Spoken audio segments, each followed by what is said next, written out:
Had everything not come down last year, do you guys feel like you would have beaten Nebraska? And how excited have you been to face them again this year? At the end of the day, you know, regardless of what happened, we came out to play a football game. Unfortunately, we were on the losing end of it. I mean, but we feel like we were in the game, and, you know, we wanted to win the game just like it was any other game. Just so happened it was unfortunate circumstances that it just came down on us, you know. But like I said, we wanted to win the game, and we just weren't lucky enough to win it that day. You've already faced a number of dual threat quarterbacks. When you're gauging the play, you're watching everything develop, what are you looking for so that you don't bite on a fake or something and then he throws? Or what are you looking for to make sure you lock in if he's going to run? On any given down, as a safety, you have your ideal run pass keys, you know, whether it be a tight end or it's an uncovered lineman, you know. Usually linemen, you'll see them pass set or you'll see them run block, and that allows you to, you know, take your read to the next level, and whether you be a big part of the run game or if you need to get back in coverage.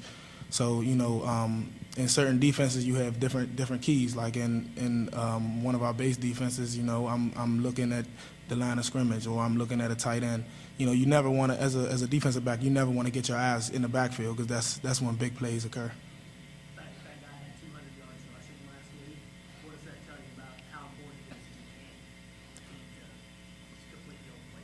Yeah, it's real important, because dual threat quarterbacks like that's a main part of their offense, where they want to get defensive backs' eyes in the backfield and take them off their keys, and then that's when shot plays happen and big X plays, as we call them, you know. But we have to be able to, as a defense, we have to be able to trust each other and know that we're going to do our assignments and everybody's going to play them 110%. Hey, Malcolm, both teams play a really fast-paced offense. Conditioning-wise, who's it more difficult to keep that up with? Is it on the offense or the defense? Just because I play defense is a big challenge for us, because, you know, they have a very up-tempo, fast offense. You know, we have an offense that runs the NASCAR and we go against every day in practice, but, you know, when it's game time, it's a whole different speed. It's like warp speed. So, you know, as a defense, we have to prepare for that this week, and we have to make sure we do a good job with our assignments. Do you try to slow the game down, and how would you do that? Really, slowing the game down just comes with reps. You know, like when you understand your reads, like I was saying, you understand what you need to do as a defensive player. And me as a safety, what slows the game down is me knowing exactly what I need to do on any given play. Malcolm, it looks like Stephen Obeng's made a lot of progress from the beginning of the season till now. Can you talk about what it's like to play alongside him and how he's different from how he was week one, maybe how he's progressed? Yeah, I mean, he's made a lot of strides in the right direction. You know, he's been making big plays, getting big hits, forcing fumbles, and causing turnovers and things like that. He's also one of my roommates, so we talk about things like this all the time. And, you know, from week one till now, you can just see his work ethic is just gone through the roof. He understands his role, and he understands that he needs to be one of the players on the defense that makes plays on any given down. Malcolm, before the season, there was a lot of questions about the secondary. Do you feel like you guys have answered them with your play, especially in the Big Ten? You know, as a competitor, naturally, everybody in the secondary, you know, sometimes we take offense to those things, but we just have to come out and play every game. You know, regardless of what people say about the secondary, how we're young and how we're inexperienced. You know, if the coaches didn't have confidence in us, we wouldn't be on the field. How exciting was it that Purdue challenged you guys, and what do you think you proved in that game in particular? They seem to go right after a lot of you guys. Our coaches challenged us early in the week last week because of the amount of skilled players and the how their ability to make big plays were, and they make a lot of guys miss in the open field, and they challenged each and every one of us back there to make open field tackles and you know, play the ball when it's in the air. And I think we stepped up and did that last week. We just have to keep going this week.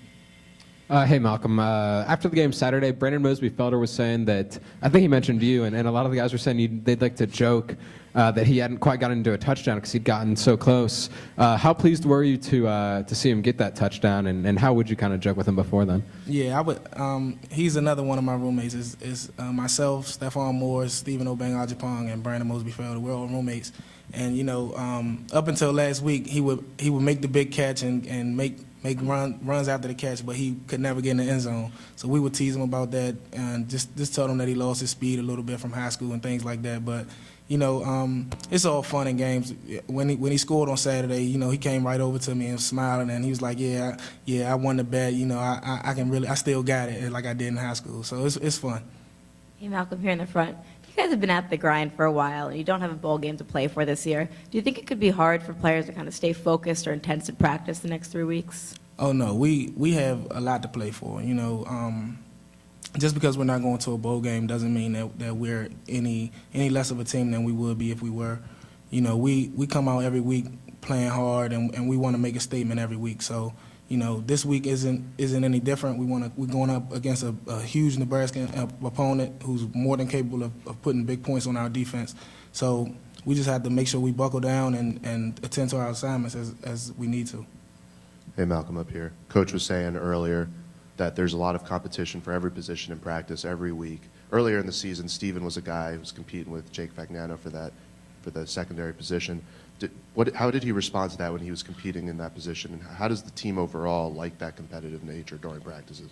Coach O'Brien, he says every position is up for grabs each week, and the coaches, they look at our practice habits and things like that, and that's who plays, who is ever more productive in practice and in games. Everybody on the team has a role, and Coach O'Brien really stresses that to everybody in every team meeting. He says that, everybody needs to have a role and understand their role on the team. And whether that's a starter or you're a core special teams guy, it's a really big part of the operation that we need to do. And, as a competitor, you like a coach like that who wants to play the best players, and it doesn't matter. It doesn't matter if you're a freshman or you're a fifth-year senior. If you're making plays and doing what you need to do within your role, then you're gonna get on the field. Hey, Malcolm. Last week you guys had a lot of gang tackles over in the corner. How important is it going to be for you guys to float a ball this week going up against a elusive guy like Martinez, who's also a threat to pitch the ball at any time? It's very important. I mean, and it is not just going against a dual threat quarterback. It's each and every week.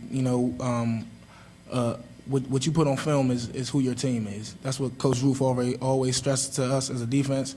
If we're making big hits and going after the ball, getting after the ball every play, teams see that.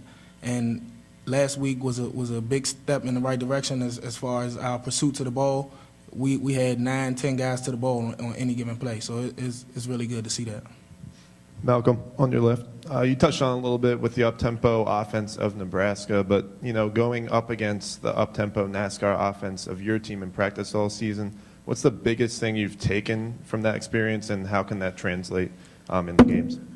The biggest thing that I can take from that is just conditioning, really.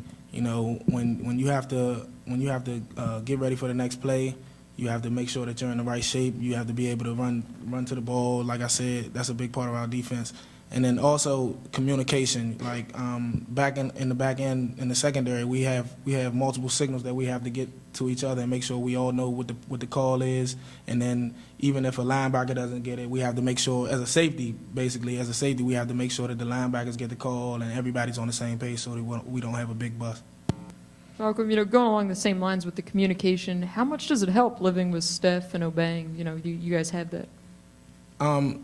It helps a lot because we can watch film together, online and things like that. We can watch film. We don't necessarily have to go to the film room and watch film with coaches. We can do it on our own.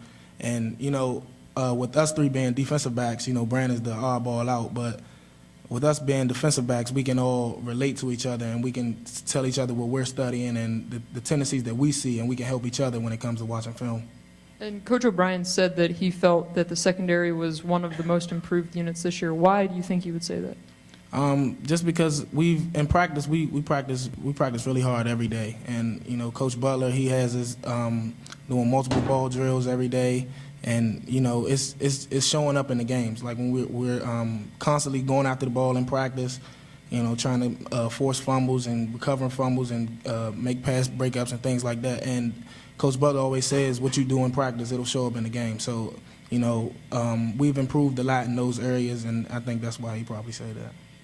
Hey, Malcolm. You talked about facing dual-threat quarterbacks a little bit earlier. Last quarterback faces Braxton Miller. First of all, do you see any similarities between Braxton and Taylor Martinez? And secondly, what lessons did you learn against Ohio State that you're going to apply this week? They're very similar guys. They both are fast, and they're both great athletes.